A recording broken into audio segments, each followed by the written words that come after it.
రొమ్ము క్యాన్సర్ కారణాలు: ఆలస్యంగా పెళ్ళిళ్ళు చేసుకోవటం, ప్రసవం తర్వాత రొమ్ము పాలు ఉత్పత్తి కాకపోవటం, మద్యపానం చేసే ఆడవారికి 70-80 ఏళ్ళు దాటిన స్త్రీలకు ఊబకాయం, సరైన పోషకాహారం తీసుకోకపోవటం.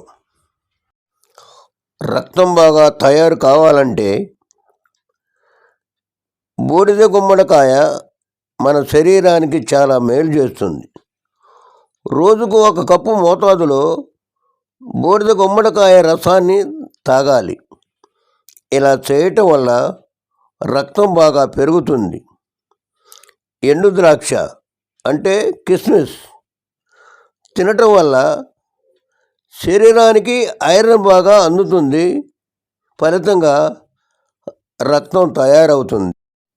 నిత్యం ఈ పండ్లను తింటుంటే రక్తహీన సమస్యకు చెక్కు పెట్టవచ్చు. నిత్యం 3-4 ఖర్జూరా పండ్లు తింటుంటే శరీరానికి ఐరన్ బాగా అంది తరువాత రక్తం తయారవుతుంది.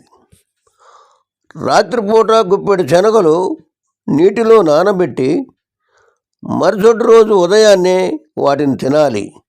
ఇలా చేస్తే రక్తం బాగా పెరుగుతుంది.